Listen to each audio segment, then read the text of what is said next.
Aloha everybody and welcome to the Wild Wahine. This is Kaylani and this is your astro forecast for this upcoming week. I do have to admit I recorded this video yesterday and had a lot of static in it, and I'm just chalking that up to Mercury retrograde and Uranus squaring Saturn and tech and weirdness that's coming in with this eclipse, which is what we're going to be talking about essentially today. This solar eclipse that we're having in the new moon in Gemini. We're also going to chat a little bit about Mars ingressing into the sign of Leo, and then we will also touch a little bit on Uranus squaring Saturn, which is really perfecting on the 14th. We'll talk more in detail next week, but we are going to be feeling it this week, and I figured I would just kind of touch a little bit on it since it is the signature aspect essentially of 2021. So let's jump right in because we have a lot of information. Make sure you like and subscribe and share and all that jazz if you love this content and you find it useful for you in your life. So let's start with this new moon in Gemini and this solar eclipse, which will not be visible to everyone. So if you live way up north, closer to the poles, you will actually be able to see the really cool aspect of this particular eclipse. So if you're in Alaska or Russia or Canada, you should be able to see the ring of fire. If you are a little bit further south, like for example, London or New York or DC, you will just see a partial solar eclipse. If you're like me here in Hawaii, you're not going to see anything, but if you were lucky and you went outside to see the total lunar eclipse 2 weeks ago, which was gorgeous, that was great, but unfortunately we're not going to see it here. So essentially what an annular solar eclipse is the sun and the moon are conjunct, and the moon is in between the sun and the earth, and the moon is partially covering the sun, and it's just leaving a little bit of light around the edge, and that's called an annulus, or also the ring of fire. If you're in any of those areas, make sure you go out to see it, but even if you don't get an opportunity to see it, you're still going to feel this energy. So this is kind of a companion to 2 weeks ago when we had the lunar eclipse. The lunar eclipse was the moon was on the south node, also known as K2, which is the tail of the dragon. We released something, we let go of something, or something was potentially taken away from us. This particular eclipse is happening on the north node. The north node, also known as Rahu, or the head of the dragon. Now, the north node moved into the sign of Gemini last year in May, June-ish. We would have been feeling it. So this might be a culmination of something that happened from last year. So definitely think back as to what was going on in your life at that time. But with the north node, that indicates a lot of increase, something that we're having and something extra in, something that we actually might have too much of, definitely something that's a new thing because it is a new moon. Now in the sign of Gemini, which we all have somewhere in our chart, we're going to feel all of this compact energy. We have the sun there, we have the moon there, we have the north node or Rahu there, and we also have Mercury there, which is retrograde, right, in the sign of Gemini and its home sign. So this is a heavy mercurial time that has to do with a lot of mercurial things that are going on in our life. So it's really going to be a lot of mental stimulation, a lot of overstimulation, especially because the north node is there. So think about 2 weeks ago, whatever it was that was released, what is the relationship with that, with what is you're going to have increased right now with sign of Gemini.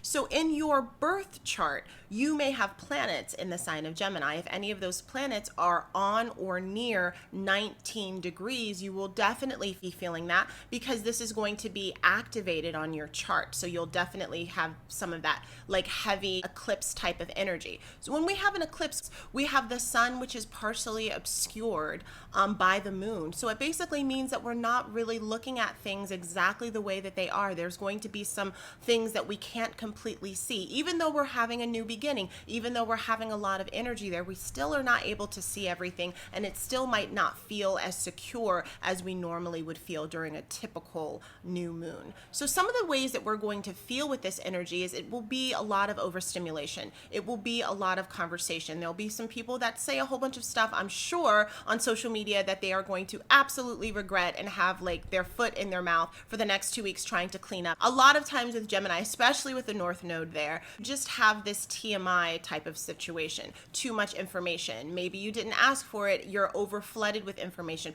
over flooded with paperwork, being just bogged down in all of the responsibilities to individuals, to communicating, to Zoom, to any kind of social media you're on. You might just feel a general sense of overwhelm in all things mental. So it would be a really good time for you to maybe take a break, relax, cool down, ground yourself, because you're going to feel very disembodied at this time. Remember, Rahu is the head of the dragon without the body. So you're not going to be feeling grounded, and it's going to be a little challenging for a lot of you. We do have Mercury conjunct the sun in this, and the Mercury will be Cazimi, and that essentially is where you have this kind of metaphorical rebirth of Mercury.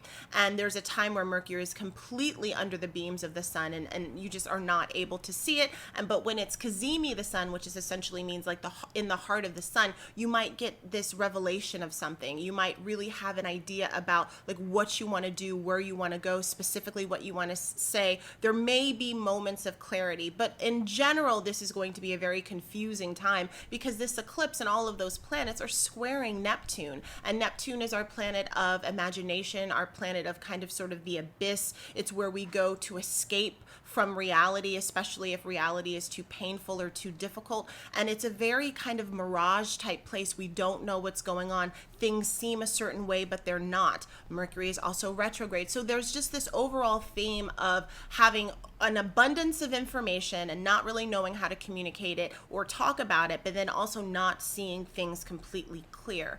Some of the things that we can do to ground would be to go, what I'm going to do really, guys, go get in the ocean. If you're by the mountains, you can go outside and walk into nature. You can do some gardening. You can spend some time with a house plant, whatever it is that you can do to kind of unplug and really just plug into the roots is good. If you choose to plug in and communicate with people during this time, just know that it could be overwhelming. Know that you might need to take breaks. Know that you might need to set up some boundaries with people. Your phone might be just ringing off the hook, or your text might be ringing off the hook, or your business might be booming, but you do need to take some time for yourself so you can recalibrate, because it's easy to get overwhelmed with this particular energy.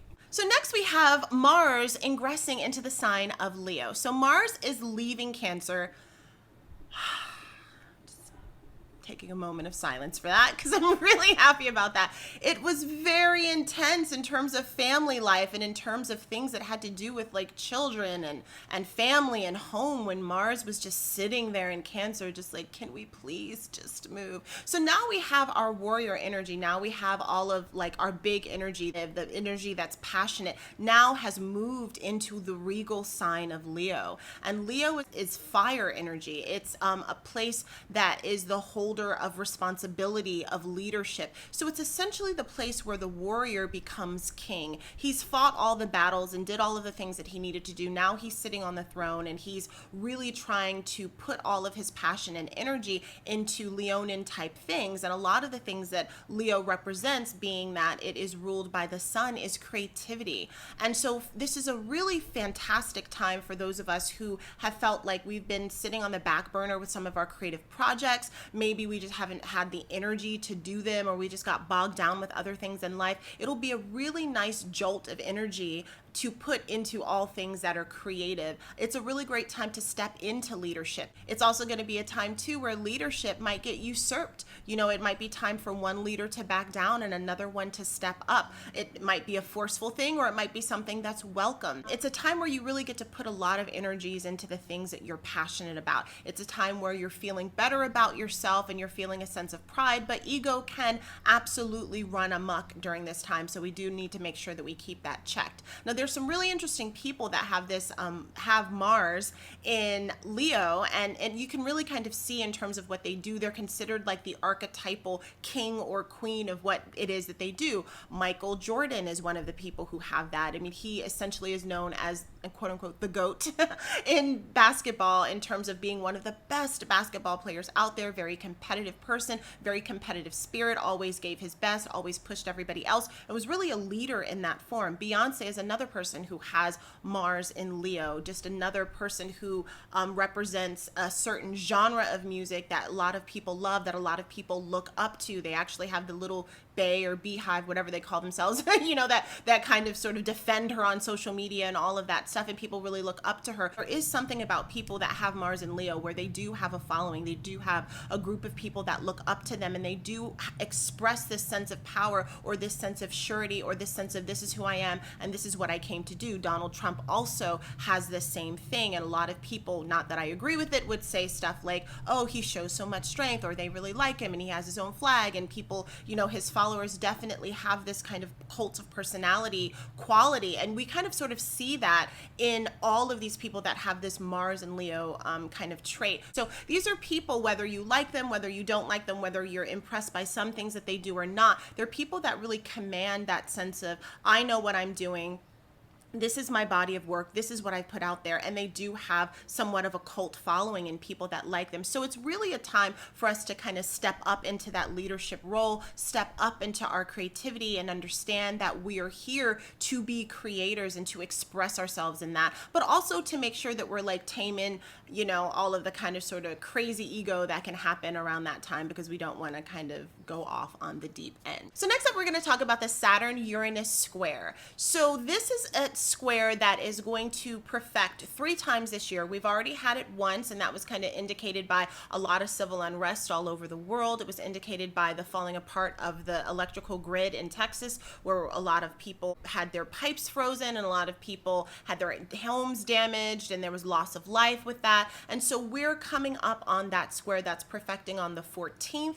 However, we will definitely be feeling that on Saturday and Sunday of this week. So Saturn is at home in the sign of Aquarius, and so Aquarius does have this sense of, you know, of doing something in a different way, of moving in a different way, of kind of going against the grain, so to speak, and having its own sense of tradition and kind of scooting out old traditions, but adding new traditions in, which will become the tradition, which later on down the road will get kicked out and replaced with something new. So there is something about Aquarius, even though it's innovative, even though it's kind of sort of thinking forward, that does think forward, but it wants to create and build new structures, because that's what Saturn likes to do. We have Uranus in the sign of Taurus, which is interesting because Taurus really loves that kind of sense of luxury, really loves that sense of stability, but we have Uranus there, and Uranus likes to shake things up. It likes to surprise, it likes to disrupt, it likes to upend, it likes to just turn everything upside down, which is not a fun place for Taurus to be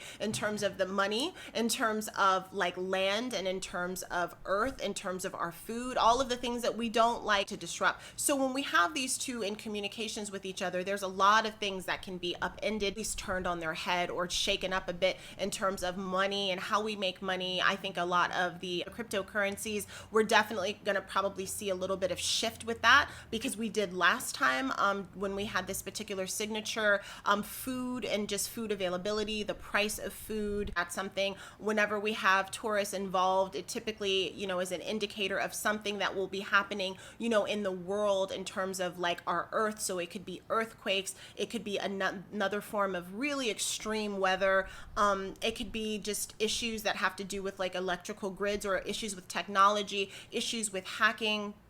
It could be issues that have to do with, especially because Mercury is retrograde during this time, transportation type things, or accidents that have to do with airplanes, that have to do with trains, that have to do with automobiles. All of those types of things are possibilities during this time. So you want to just be really careful in terms of what you're doing and how you're protecting yourself, and just looking out for everything, because we are living in some kind of interesting times. Another thing that has to do with just restructuring organizations and political parties. And, you know, right now, even just in the United States, there's so many different things that are happening in terms of the different parties and who's heading it. And, you know, everything seems to be quite faction, or like this group or that group. And so you might see really a changing of the guard that's happening. And especially, you know, with Mars, you know, coming into Leo, you're going to see voices that have been quiet actually really coming up to roar and saying, we're taking over this party now, it's our party, or maybe you no longer represent what we want to do and what our goals are, so we're starting something new. So